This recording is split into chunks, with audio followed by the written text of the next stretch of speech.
Olá pessoal, tudo bem com vocês? E hoje eu vou falar um pouquinho sobre o livro O Pai Rico, o Pai Pobre, de Roberto Kiyosaki.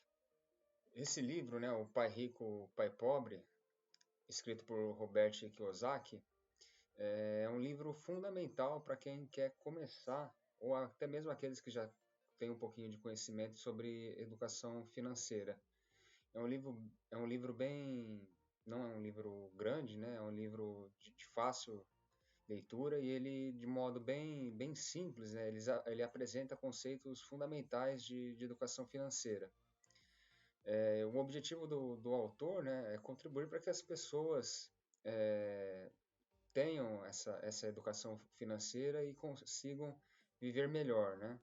E é um caso pessoal do autor, né? No caso desse Robert Kiyosaki, ele conta que ele era filho de um funcionário público. E mesmo o pai dele tendo uma renda alta, né, ou seja, tendo um salário de funcionário público bem interessante, mesmo assim eles não viviam com uma certa autonomia, flexibilidade ou liberdade, era tudo muito restrito, né? Sempre tinha algum tipo de limitação. E aí ele tinha um amigo, né? E esse amigo, o pai dele era um empreendedor, né? Era uma pessoa que tinha negócios, né? Não era um trabalhador assalariado. E ao contrário do seu pai, esse pai do amigo dele tinha uma liberdade muito grande do ponto de vista financeiro, né? E no livro, né, ele faz essa diferença essa diferenciação da mentalidade, né? Enquanto o seu pai, o funcionário público, ele, ele pensava na sua segurança financeira, ou seja, ele valorizava muito a estabilidade do seu emprego como funcionário público e a previsibilidade desse salário e viver de maneira econômica, né? E isso limitava bastante no seu crescimento. E já o pai do amigo dele, né, que seria o pai rico, ele tinha um pensamento mais no ponto de vista do empreendedorismo e de investimento e criação de uma renda, de uma renda passiva, né? Do ponto de vista que ele não precisaria trabalhar e o dinheiro trabalharia para ele, né? E uma diferença, uma coisa que é escrito no livro, né, e é muito importante que as pessoas tenham esse conhecimento, é a diferença, o que é um ativo financeiro e o que é um passivo financeiro. E muitas vezes as pessoas elas confundem esse tipo de ativos. Então, por exemplo, muitos acreditam que uma casa ou um carro seja um ativo, né? Mas na realidade, e na maioria das vezes, a menos que você, por exemplo, alugue a casa ou trabalhe de Uber, no caso do carro, essa casa e esse veículo, eles são na realidade passivos. Por quê? Uma casa, você vai ter o custo de manutenção dela, né? Casa ou apartamento, você vai ter o custo de manutenção dela. Se for um apartamento, você vai ter o custo mensal do condomínio. Anualmente você vai ter que pagar o IPTU, etc. Então, na realidade, o patrimônio de um imóvel, né, no caso uma casa, um apartamento, isso é um passivo, porque ele tira dinheiro do seu bolso. A menos que você esteja investindo no imóvel para que ele te gere renda, né, como, por exemplo, se você estiver alugando, se não for nesse sentido, ele só vai te tirar o dinheiro do bolso, né, vai deixar você mais pobre, né? É claro que há valorização, mas no fundo ele acaba tirando dinheiro do seu bolso. O veículo, o carro nem se fala, né?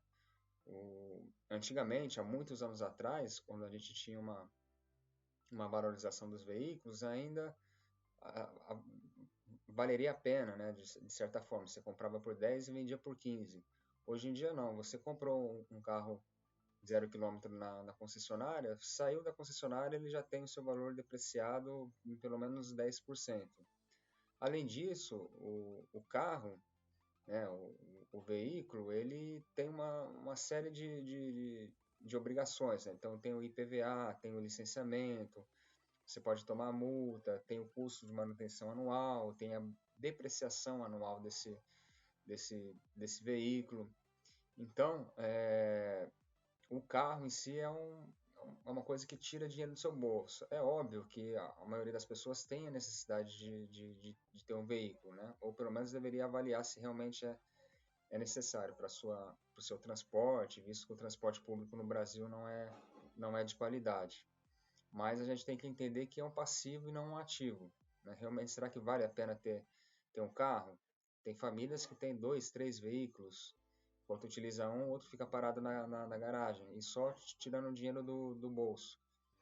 Então, por exemplo, tem pessoas que têm imóveis de férias, né? Então, casa na praia, imóvel no interior, tudo isso é um passivo, porque tira dinheiro do seu bolso. Diferente de outros tipos de ativos que colocam dinheiro no seu bolso, né? Aplicações financeiras ou um negócio e etc.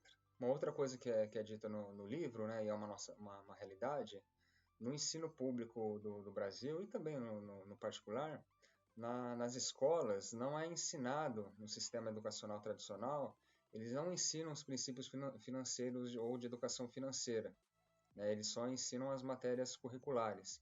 Vez ou outra, em alguma escola particular, você tem alguma palestra sobre educação financeira, mas isso não é do currículo, né? E por isso a maior parte da população, né? Vamos focar aqui no Brasil, a maior parte da população ela está endividada com empréstimos, com o cheque especial da sua conta, o rotativo do cartão de crédito, e por isso que a maioria das pessoas enfrentam dificuldade financeira, porque não tem essa inteligência financeira, essa educação financeira em saber administrar os recursos do seu trabalho.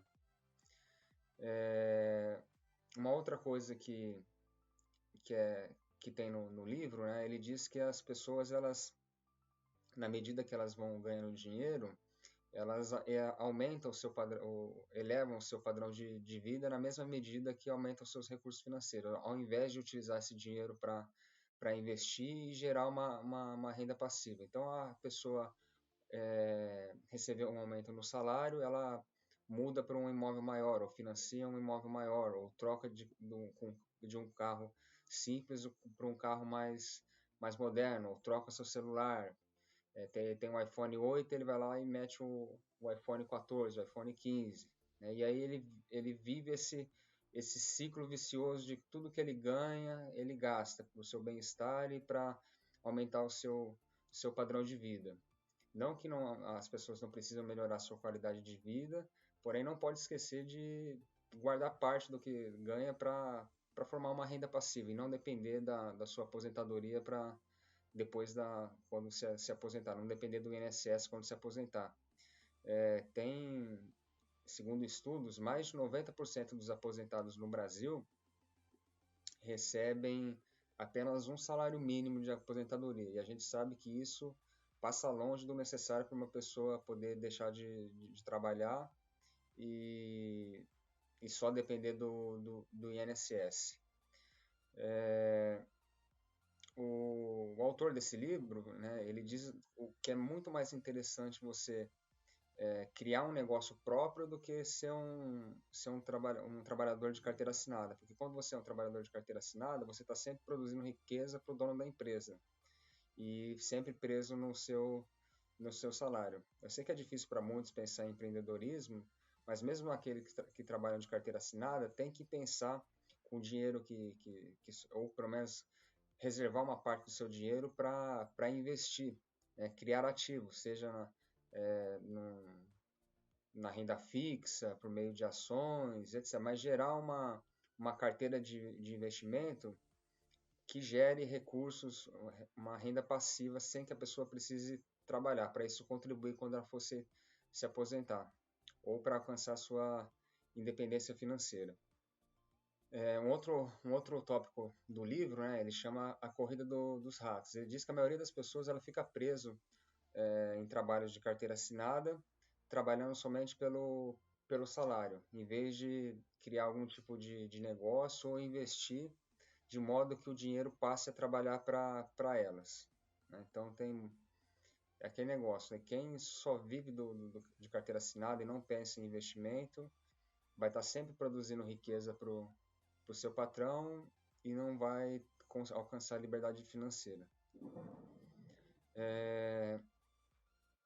Ele também aborda a questão da necessidade do investimento em educação financeira, ou seja, ele incentiva quem lê o livro a investir tempo e esforço em aprender um pouquinho sobre finanças pessoais e pesquisar sobre oportunidades de investimento, de modo a gerar essa renda passiva a longo prazo.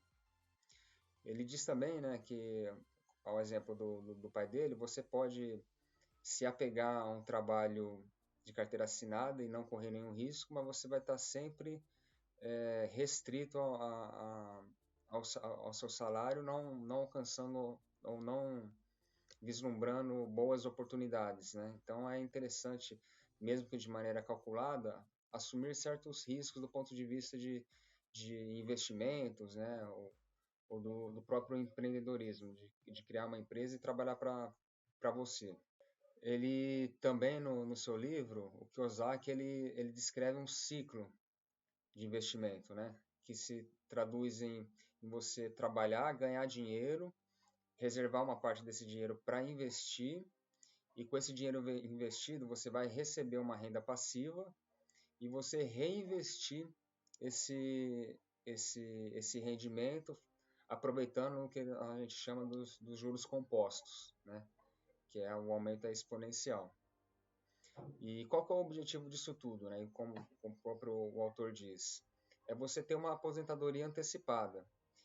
No livro, o autor diz que é possível você se aposentar mais cedo se você criar essa rotina de criação de ativos que te gerem uma renda suficiente para cobrir as suas despesas mensais. Então, investindo, né, parte dos seus rendimentos, seja numa aplicação de renda fixa, ou comprando um imóvel e locando esse imóvel, ou diversos outros tipos de investimento, no momento que esses rendimentos eles atinjam o que você gasta por mês, aí você atingiu a sua independência financeira e, na teoria, poderia deixar de trabalhar, que seria a sua aposentadoria antecipada. Ele também fala, né, a diferença entre ativo e renda. Ativo, ele diz que ele é muito mais importante do que você ter um salário alto, porque o ativo, né, os seus investimentos, eles te geram renda de maneira passiva, sem você ter que trabalhar. Agora, o salário, não, você precisa trabalhar para receber esse salário. Se você deixar de trabalhar, você ou é mandado embora ou você não vai receber. Então, a criação de ativos, né, o acúmulo de ativos que te gerem uma renda passiva, ele é mais importante do que uma renda alta, um salário alto, tá bom? E em resumo, né, esse livro Pai Rico, Pai Pobre, ele aborda a questão financeira de modo que as pessoas consigam alcançar essa independência financeira através de uma carteira de investimento que gere uma renda passiva e a construção de riqueza a longo prazo. Tudo bem? Basicamente é isso, pessoal. Espero que vocês tenham gostado. Muito obrigado e até a próxima.